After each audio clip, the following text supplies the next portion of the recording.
Olá, bem-vindas e bem-vindos a mais uma exploração aprofundada por aqui. Hoje, a gente mergulha num livro-chave do Novo Testamento, Atos dos Apóstolos. E para nossa conversa, a gente está usando as introduções de duas bíblias de estudo bem conceituadas, a Holman e a NAA. O nosso objetivo aqui é, desvendar o essencial desse livro tão vibrante, quem escreveu, quando, por quê, quais são as grandes ideias e, muito importante, porque ele é essa ponte, né, essa conexão entre os evangelhos e o resto do Novo Testamento. Pensa assim, é a sequência da história, o início explosivo da igreja. Exatamente. Atos não é só um livro de história, né? É uma narrativa teológica muito forte. Mostra como aquele movimento que Jesus começou, agora com a força do Espírito Santo, começou a se espalhar pelo mundo da época. Preenche essa lacuna importante, entre a vida de Jesus e a vida da igreja que a gente vê nas cartas. Então vamos lá, vamos começar a desembrulhar isso. Primeiro, quem escreveu o Atos? É uma pergunta básica, né? As fontes aqui, Roman e NA, elas dizem que o livro mesmo não assina, é anônimo. É correto. Formalmente, o autor não se identifica. Mas, existe uma tradição muito antiga na igreja que a fonte Roman menciona, já desde Irineu, lá no fim do século II, que diz que foi Lucas. E as evidências para isso são bem fortes, Primeiro, Atos é claramente a segunda parte de um trabalho maior. O primeiro volume é o Evangelho de Lucas. Ah, sim. Ambos são dedicados a esse tal de Teófilo. E o comecinho de Atos, versículo 1, fala direto do primeiro livro, que é o Evangelho. Faz todo sentido essa ligação. E tem mais uma coisa, um detalhe bem interessante que as duas fontes destacam. As seções nós. Já ouviu falar nisso? Sim. Aquelas partes em que o narrador se inclui, né? Tipo, nós fomos, nós ficamos. Exatamente. Começa lá por Atos 16. Essa mudança para a primeira pessoa do plural sugere muito que o autor estava junto em algumas viagens missionárias de Paulo. E quem era um companheiro fiel de Paulo mencionado nas cartas, inclusive nas prisões. Lucas, o médico amado, como Paulo chama, né? Isso, Colossenses 4,14, 2 Timóteo 4,11, Filemão 24. Ele está lá. Essa evidência interna das seções nós é considerada bem forte. E sobre ele ser médico, a fonte NAA comenta isso, né? Diz que tentaram provar pela linguagem, mas talvez ele só quisesse ser claro, sem usar muito jargão médico, mas que talvez o interesse dele apareça em alguns detalhes, como na descrição da doença do pai de Públio, lá em Malta. É uma possibilidade, né? O foco dele era comunicar bem a história. E sobre Teófilo, essa figura para quem ele dedica os dois livros. Lucas diz lá no Evangelho que escreveu para ele ter plena certeza das coisas que aprendeu. Isso sugere que era alguém real, talvez um oficial romano ou alguém importante que apoiou o trabalho. Um convertido recente, talvez. Mas Aná levanta uma ideia interessante também. O nome Teófilo significa amigo de Deus, ou aquele que ama a Deus. Então, quem sabe, né? Além de ser uma pessoa real, pode ser também um convite simbólico. Lucas estaria escrevendo para todos que amam a Deus, para que recebam a história com confiança. Que legal essa dupla interpretação. Dá uma profundidade a mais, né? Bom, então temos uma boa ideia sobre o autor. E a data? Quando Atos foi escrito? Tem consenso nisso ou o debate continua? O debate existe sim. Não tem uma data assim cravada, Mas tem duas correntes principais que aparecem nos estudos, e as nossas fontes mostram isso. Uma delas defende uma data mais cedo, lá por 62 d.C. 62? Por que tão cedo? O argumento principal, que a fonte NAO destaca bastante, vem do final do livro. Atos termina de um jeito meio abrupto, né? Paulo está em prisão domiciliar em Roma, esperando o julgamento do imperador, mas ele está ativo, está pregando, ensinando, sem impedimento algum, como diz lá no finalzinho. É verdade, termina meio em aberto. Pois é. Aí o raciocínio é, se Lucas estivesse escrevendo, sei lá, nos anos 70, 80, ele já saberia o que aconteceu com Paulo, se ele foi solto, se viajou para a Espanha ou, principalmente, se ele foi martirizado, que a tradição diz que aconteceu por volta de 66, 67, com Nero. Por que Lucas omitiria o fim da história de uma figura tão central? Especialmente o martírio. O silêncio sobre o destino final de Paulo sugere, para essa corrente, que o livro foi acabado antes desses eventos acontecerem. Ou seja, enquanto Paulo ainda estava naquela primeira prisão em Roma, lá por 62. A fonte Holman também acha essa data nos anos 60 bem plausível. Entendi. É um argumento forte, baseado no que não está no texto. Mas você falou que tinha outra corrente. Qual é a alternativa? A alternativa é colocar Atos mais tarde, talvez nos anos 70 ou até 80. Um argumento para isso, que a Ana menciona, tem a ver com a relação entre os evangelhos.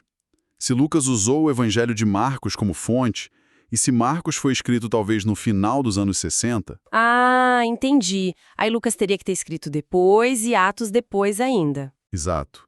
Empurraria a data para frente. Outra ideia é que talvez para Lucas chegar a Roma já era o clímax simbólico. Roma era o centro do mundo, né? Então, mostrar o evangelho chegando lá, sendo pregado na capital do império, já cumpria a missão de ir até os confins da terra, de Atos 1.8.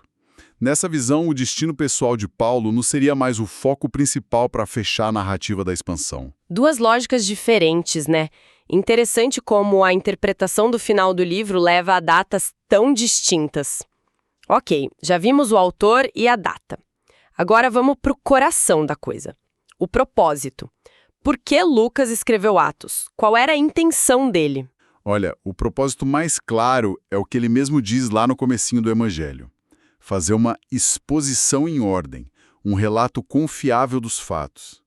Em Atos, isso significa mostrar como aquela promessa de Jesus em Atos 1.8 aconteceu na prática. Aquela do testemunho em Jerusalém, Judéia, Samaria e até os confins da terra. Atos é a história de como os apóstolos cheios do Espírito Santo cumpriram essa missão.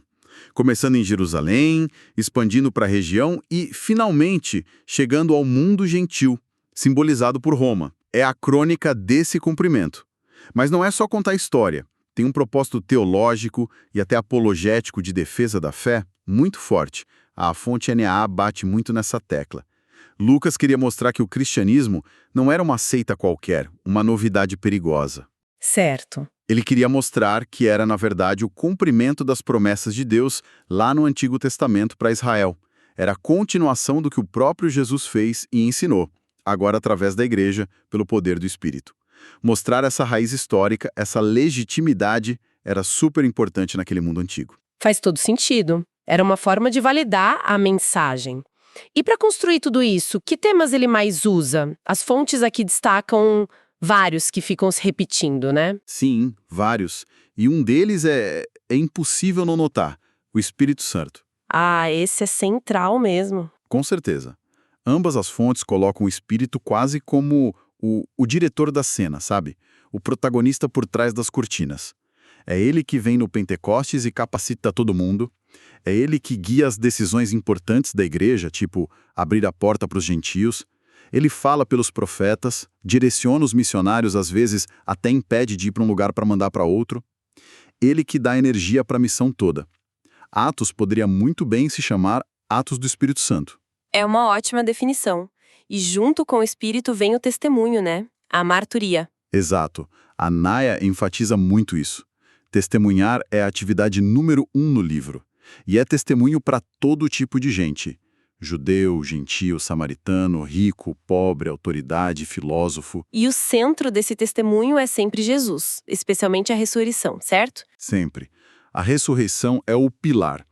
E é interessante notar, como as fontes mostram, que esse testemunho muitas vezes acontece no meio de briga, de perseguição. Daí a palavra mártir ter dado origem a mártir. É um testemunho que custa caro. Nossa, verdade. E isso leva a outro tema óbvio, a expansão universal do Evangelho. Isso. As fontes Holman e NEA mostram como a estrutura do livro acompanha o mapa de Atos 1.8. Sai de Jerusalém, vai para Judéia e Samaria, aí aparecem figuras como Estevão, Filipe, e depois o foco muda para Paulo, levando a mensagem cada vez mais longe, rompendo barreiras geográficas e culturais até Roma. É a história dessa onda imparável. E tem mais coisas importantes aí no meio, né? Tipo, a relação entre a soberania de Deus e a resposta humana. Deus age, mas as pessoas precisam responder com fé, com arrependimento. Sim. E a continuidade com Israel e o Antigo Testamento. Lucas vive citando as Escrituras para mostrar, olha, isso aqui não é novo, é o que Deus sempre planejou. E claro, a própria igreja, como ela nasceu, como vivia em comunidade, a oração, a comunhão, a divisão dos bens lá no começo, como lidou com as tensões internas, como no Concílio de Jerusalém. Aquele encontro decisivo sobre os gentios, né? Exatamente. E como ela crescia. E tem um último ponto que a Ana destaca, que achei bem interessante, ligado à defesa da fé, a integridade cristã. Como assim? Lucas faz questão de registrar várias vezes que as autoridades romanas, tipo governadores, quando investigavam Paulo, diziam: não acho crime nesse homem. Parece ser uma estratégia para mostrar que os cristãos não eram rebeldes políticos, sabe? Que a oposição vinha mais de questões religiosas ou econômicas locais. Que interessante essa observação. Realmente, Lucas parece construir uma defesa muito bem pensada. É incrível como ele junta tudo isso. A ação do Espírito, a geografia, a teologia, a vida da igreja, a defesa, numa história só. Como ele organiza isso do ponto de vista literário. Não deve ser só um relato seco. Não, de jeito nenhum. Lucas era um ótimo escritor, além de historiador. A estrutura principal, como a gente falou, segue Atos 1.8, a expansão geográfica. Começa em Jerusalém, depois vai para Judeia e Samaria, e aí foca nas viagens de Paulo até Roma. Pedro é a figura central no começo, Paulo depois. Isso as fontes deixam bem claro nos esboços. Certo. Mas Aná ajuda a gente a ver as ferramentas que ele usa para dar vida a isso. Primeiro, o gênero híbrido. Atos é história, claro, mas tem pitadas de aventura, de biografia de Pedro e Paulo. Tem diário de viagem naquelas sessões nós, tem conversões dramáticas, milagres, cenas de tribunal. É uma mistura que prende a atenção. E os discursos? Você mencionou que são muitos. Muitos. Aná estima que quase 1/3 do livro é discurso ou sermão. Tem os sermões de Pedro, como no Pentecostes, tem a defesa incrível de Estevão antes de morrer, e tem vários discursos de Paulo, cada um adaptado para o público, para judeus na sinagoga, para filósofos gregos lá no Areópago, em Atenas, para os líderes da igreja em Mileto, para as autoridades romanas. São uma mina de ouro para entender a teologia da igreja primitiva. Nossa, 1/3 é bastante coisa. Que mais que a Aná aponta? Sensação de movimento constante, fala dos sumários, que são tipo umas pausas na ação onde Lucas descreve como estava a igreja naquele momento. Lembra de Atos 2, descrevendo a comunhão, o partir do pão. Lembro, é um retrato lindo da primeira comunidade. Pois é. E também o uso de cenas vívidas, episódios específicos que ele detalha para ilustrar um ponto maior.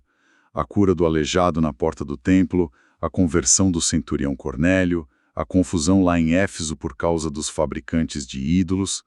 Ele escolhe cenas que marcam. A Anáia até identifica um padrão cíclico que se repete. Pregação, aí vem conversões, aí vem oposição e perseguição, e depois um livramento de Deus. E claro, o simbolismo geográfico é muito forte. Jerusalém é a raiz, Roma é o alcance mundial. Uau, quanta riqueza literária! Juntando tudo isso, a gente entende melhor por que Atos é tão fundamental. Qual seria, então, para a gente ir amarrando, a grande contribuição de Atos para a Bíblia como um todo? A imagem que a fonte Roman usa é perfeita. Atos é a ponte essencial. É a conexão que a gente precisa entre a história de Jesus nos evangelhos e a vida da igreja que a gente encontra nas cartas, nas epístolas. Sem Atos, ia ficar um buraco enorme, sabe? Como aquele grupo pequeno de discípulos da Galileia virou um movimento mundial que chegou em Roma e inspirou as cartas de Paulo, Pedro, João. Atos dá o contexto histórico, teológico, espiritual para a gente entender essa transformação. É a história de como tudo começou a se espalhar, né? Exatamente. Atos mostra como as promessas de Jesus, principalmente sobre o Espírito Santo e a missão de alcançar o mundo, se cumpriram de forma poderosa através dos apóstolos. Ele não mostra o nascimento da igreja como um acidente, mas como um plano de Deus em ação, pelo Espírito Santo, para formar o seu povo redimido de todas as nações. É o motor da igreja começando a funcionar. Resumindo, então, Atos é essa crônica incrível, super bem escrita por Lucas, que mostra o Espírito Santo dando poder para os primeiros seguidores de Jesus serem testemunhas corajosas. Levaram a mensagem da ressurreição desde Jerusalém até Roma, o centro do império. Focando em Pedro e depois, principalmente em Paulo, o livro detalha essa expansão geográfica e cultural do evangelho, mostrando a igreja superando obstáculos e se firmando como parte do grande plano de Deus. Isso. E sabe, pensando naquele final de novo, Paulo preso em Roma, mas pregando sem impedimento algum. Fica uma provocação no ar, né? Talvez Lucas, terminando assim, quisesse dizer algo mais, um recado para Teófilo e para a gente hoje. A história não acabou ali. A missão continua. Mesmo com correntes, com limitações, com oposições de todo tipo, a palavra de Deus não está presa. A tarefa de ser amigo de Deus, de ser testemunha, essa tarefa continua, de geração em geração. Fica a pergunta, né? Como essa ideia de uma missão que avança sem impedimento, apesar de tudo, conversa com a nossa realidade hoje? O que isso desperta em quem ouve essa história?